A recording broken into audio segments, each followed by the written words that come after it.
Alright folks, welcome to this exciting video where you once again join me in the wild landscape of Scotland. And in today's video I've come out the back of Montrose, behind the old abandoned World War II airfield, because I'm actually coming to document an old shooting range which is located in the wild sand dunes here in this area. And it's been obviously abandoned from the war, and it's pretty much just getting buried now by the wild landscape and nature. So today it's just super windy everywhere I go. You get totally blown away, and it's obviously rubbish for the audio when the wind's that strong. But I thought today I would come and document this because it's kind of undercover and it should be a bit sheltered, because the old gun emplacements are actually, well, the old shooting range target, what would you call them, target areas are actually buried in the ground. Great big long channels. I did explore here like probably more than a year ago. I was here once. I was here maybe like early days of my channel, so it's cool obviously to come back and see what's left nowadays. Some of the old bunkers here at the airfield have been blocked up now with big sheets of metal, so you can't actually explore them. So it'll be interesting to see if the shooting ranges are still accessible. They've maybe been blocked up now as well.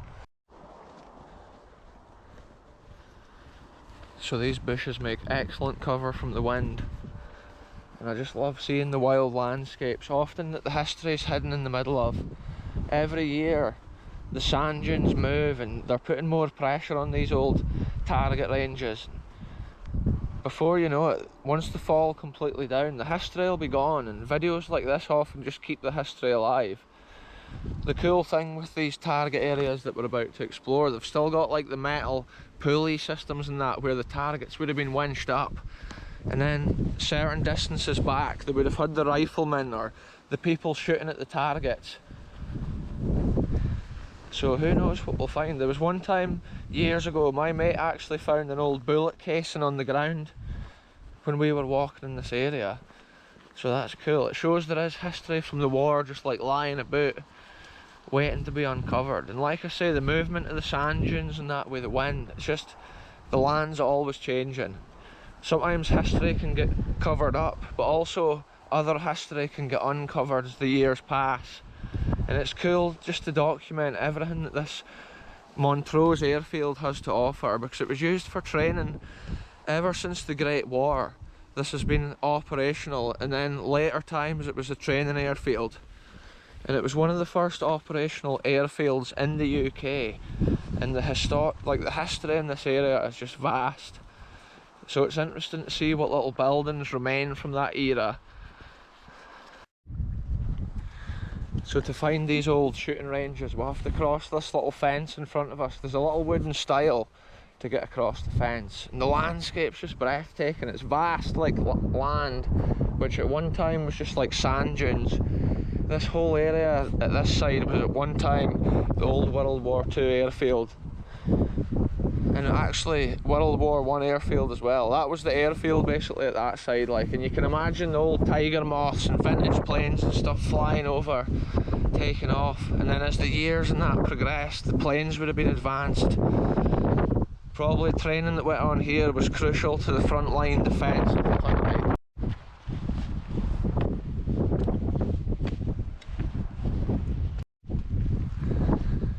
Check it out folks, this is actually a yard I think for like the greenkeepers of the golf course, which is at the far side here. But up in this sandbank mound here is the abandoned history we're about to explore, and it's such an impressive approach to a place like this. Places like this just hidden in the mad lands, it's just crazy the variation of places I love to explore. Wow, check it out folks, it's really windy at this end, but just look how absolutely massive that this place is.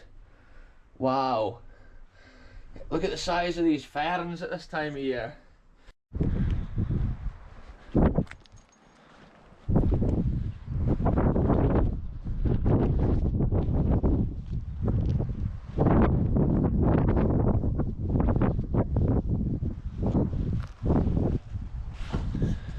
So this here folks is actually the guard hut. Check this out, this is where the guard would have been stationed. And look, there's a wee lookout hole there for him to keep an eye probably he would have heard the bullets whizzing in and hitting the targets in a place like this. And that's where he would have been stationed. Wow, I'm lying right down here. Wow, I can't even believe this place, folks. Check it out. I used to come here quite a lot back in the early days of my channel for an adventure, but I've not been here for so long. The ferns in here are just so big. I think it must just be like ideal conditions. That's so impressive to see, folks. The colour of the cement with all the greenery and the shrubs growing between it. On last week's videos I was at a couple of locations made from cement, and a couple of times I said sandstone and it was just a slip of the tongue. So I'm going to try and be careful in this week's adventure to always say cement when I mean cement. And it's interesting coming to a site like this because this was obviously military built, constructed. I used to theorise it was World War II, but I was told that it was likely to have been World War I because there was a lot more rifle work and marksmanship back at that time in the Great War. But I do believe this was also used into the Second World War for the training of like riflemen, or I'm not sure what other sorts of guns they would have used, but it's so interesting to see the mechanisms here where the targets used to get winched up out of the hole.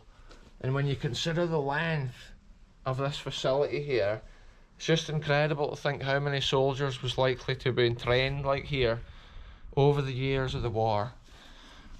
Potentially RAF,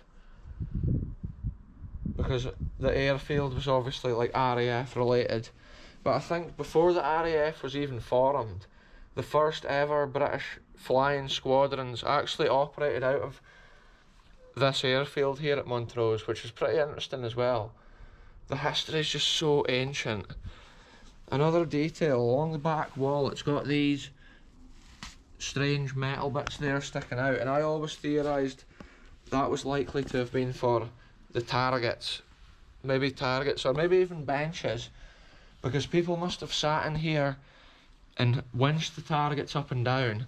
You would have put it up, bang, bang, bang, winched it back down, and then checked the accuracy of the riflemen. Maybe there was an officer standing in here judging them and marking them. Like maybe they decided where the people went on the front line, so their skills was getting best applied to like frontline services. Because some people would have been a natural good shot, and other folk would have had their strengths in different fields. And kind of even the people that were good, this is the sort of place that they would have trained. Training was essential, and these targets were probably going up and down. You can imagine the hustle and bustle and atmosphere which must have been within this at a certain time. Another detail, I think, like there's been potentially, that's just how they're mounted actually. I was thinking there had maybe been like a piece of wood or whatever inlaid here, but from what I'm seeing it's been held with these threads coming down the way, and you can see the pulleys and stuff just still hanging on there. Wartime history, folks, and I love documenting it. I had somebody commenting on one of my last videos and they were saying like, how do I find the bunkers and things that I explore? But literally I just find them by going out exploring. Over the years as I explore, when I'm driving somewhere I'm always looking.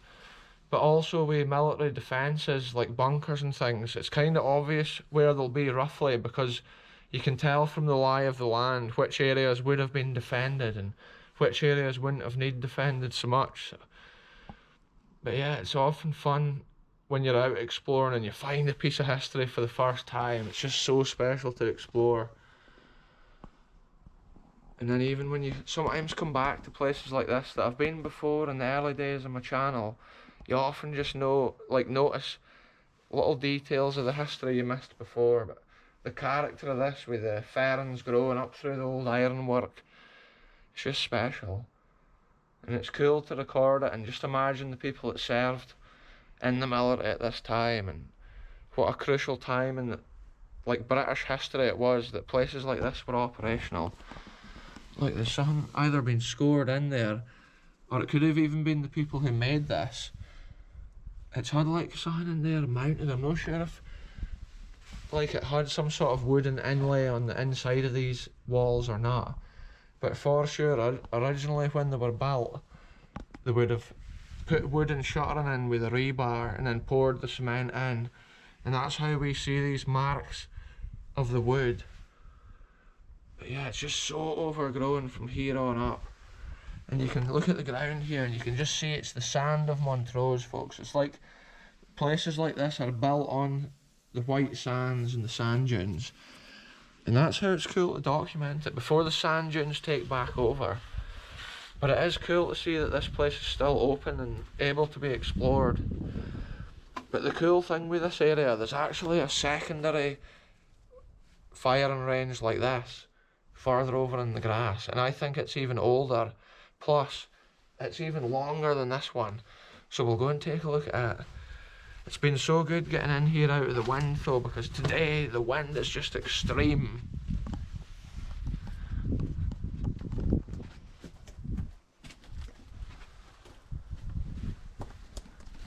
Look at that, there's the little guard's hut at the corner there. You can just imagine how much this land's already come in front of here, considering the height of the door and that. It's mad how just in like 60 or 70 years even, the land can just change so much. History almost gone and forgotten. Wow, look at it from this angle, folks.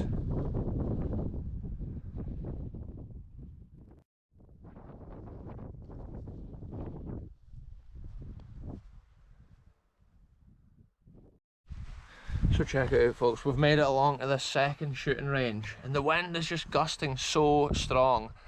I'll try and just keep it in the sheltered areas for obviously videoing, because it's just, some places are probably dangerous to explode because it's the sort of days trees and stuff can get blown down. This is the little guard's hut here. Whoa, there's a bee. Look at the bee on the plant right there. He's getting the good of that.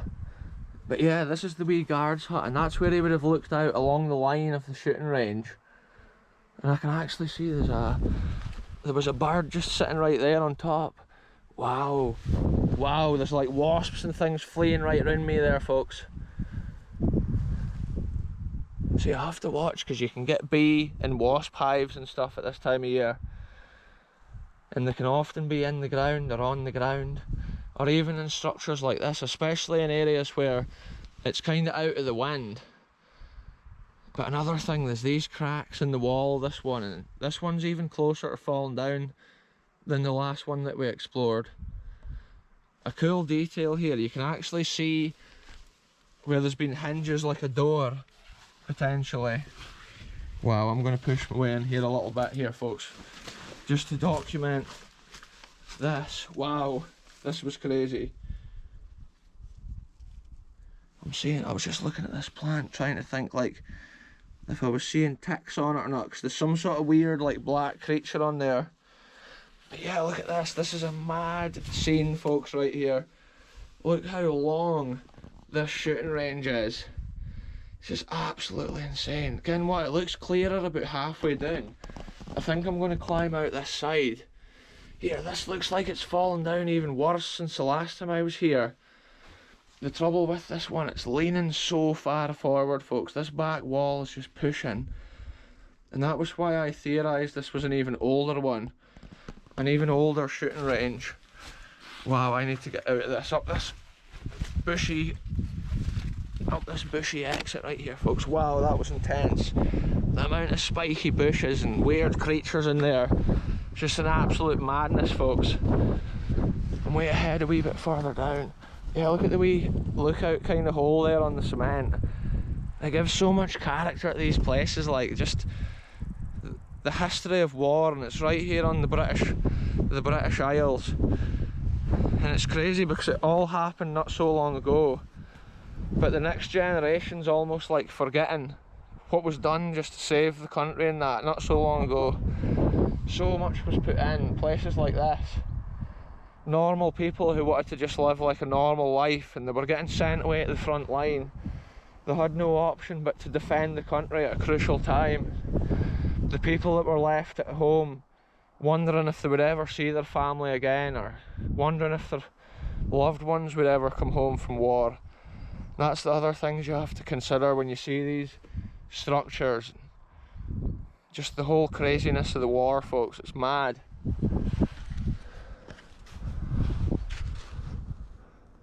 Yeah, look at it up here, this is where I'll be able to go down in. It's just such a long structure, I'm probably like halfway down, or maybe not even. And it just keeps on going way beyond that bushes there. That's how I want to kind of get a decent perspective of it. Here, I can't even believe how much this is actually leaning. I actually think this is leaning so much worse than the last time I explored here. It's probably not even safe to go in. I'm going to go in and document it, folks, but if anybody comes here, I would not advise doing that, because it is super dangerous going into structures like this.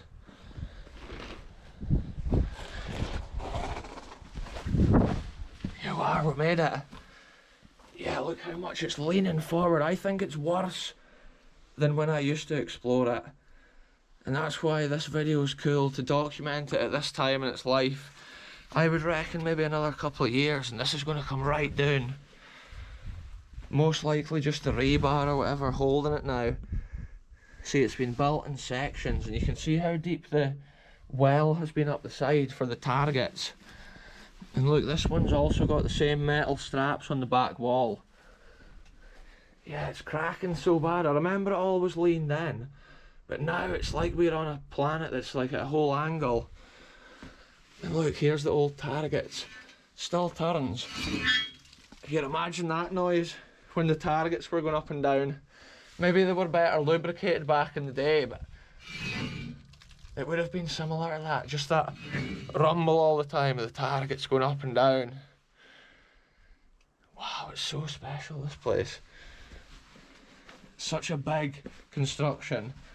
That first range that we went to was massive, and this one here is just of biblical proportions. Look at this here. You can see the rollers and things like that, which is part of the mechanism of the target. That's obviously the section there that used to slide up and down. And these targets are actually wider than the ones that we saw on the building earlier. Yeah, look at it here, folks. The roof's actually being held here by the frame. That's why this is an incredibly dangerous structure here. And I just kind of need to make my way out of it safely. And I can't really get any further up this way because it's so overgrown. Wow, what an adventure this has been, folks. Look at it from here. It's leaning in so far. If anybody comes to these locations, obviously you enter at your own risk. I think the metal frames in the middle is now holding that up, and that didn't used to be the case. I'm sure the last time I explored here, it was so much safer. Anyway, folks, let's get out of this danger zone right here. And like I say, when you explore these places, always explore within your own means. Because probably if you stood on the wrong part of a structure like this, it would just fall. Yeah, I think this place has not got long to go. The way it falls though, it's probably just falling gradually, maybe 2 inch every year or whatever, or maybe different weathers, it's just getting pushed. It'll be lucky to get it through this winter, I'm sure, because it just looks in such poor condition. I can't even believe how much it's leaning forward. And for sure it's leaning forward more now than it ever was before. So that's why I reckon this is potentially the older one of the two shooting ranges. Also, the way the other one's got narrower targets. Not unless this shooting range here was for a different type of gun. Maybe they needed wider targets for the bigger guns or whatever. I'm not actually sure of that. But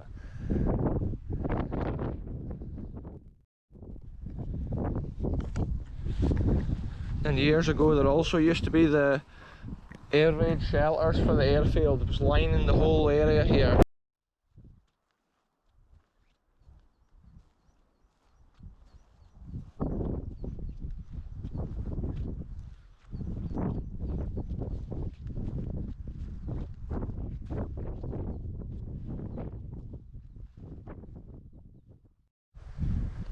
So check this out, folks. I've just noticed an incredible detail of the history here that I had never noticed before. Look at that, GC. GC there, folks. I don't know how well that comes out on the camera, but just think, whoever that was is likely to have been the soldier that built this. Because this is the top layer, when the cement was almost hard, they would have been able to write that. And the wooden shuttering would have been right around it, and you can imagine the shape of this construction with the wooden shuttering. And I believe that a lot of this is just too eroded from the wild coastal weather.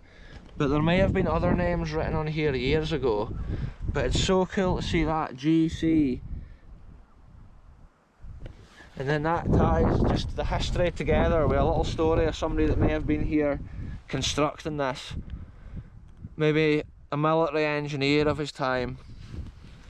And then look at it here, that's like a letter D almost right there. Wow, folks, this is the strongest bit I would say now of this whole place.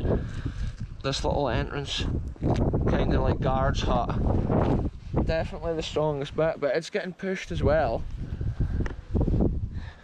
And the likes of the stones at the top, there's literally nothing connecting it there anymore.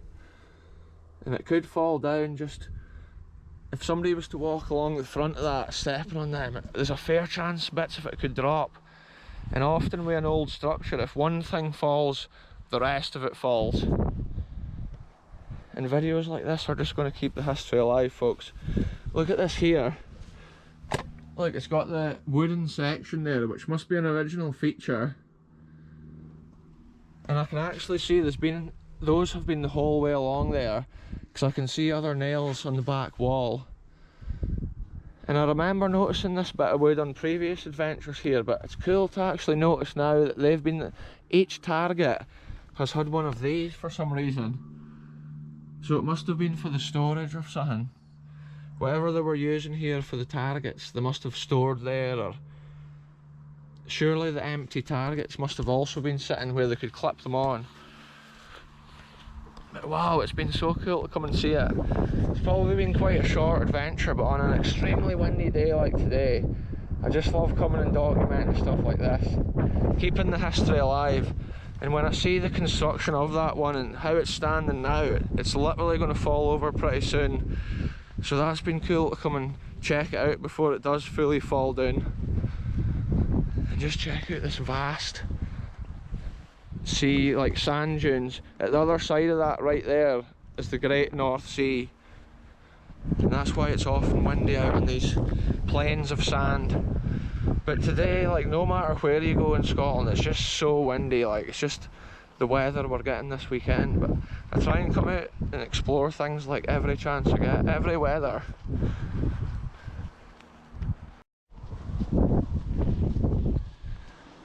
So there's just been so many butterflies and crazy animals fleeing about the day. It's been mad on this adventure. The amount of wildlife as well as the history has been so cool to see. But anyway, that's me just about back in my car, folks. Whoa, do you see that? Sun just flew right into my hat. That's what I mean about the wildlife. Earlier on, a bumblebee pretty much just flew into my head as well. Look, here's a butterfly. Because it's such sunny weather, the butterflies are full of energy and really wild. Whoa, the butterfly's pretty much like landing on me. Look at them.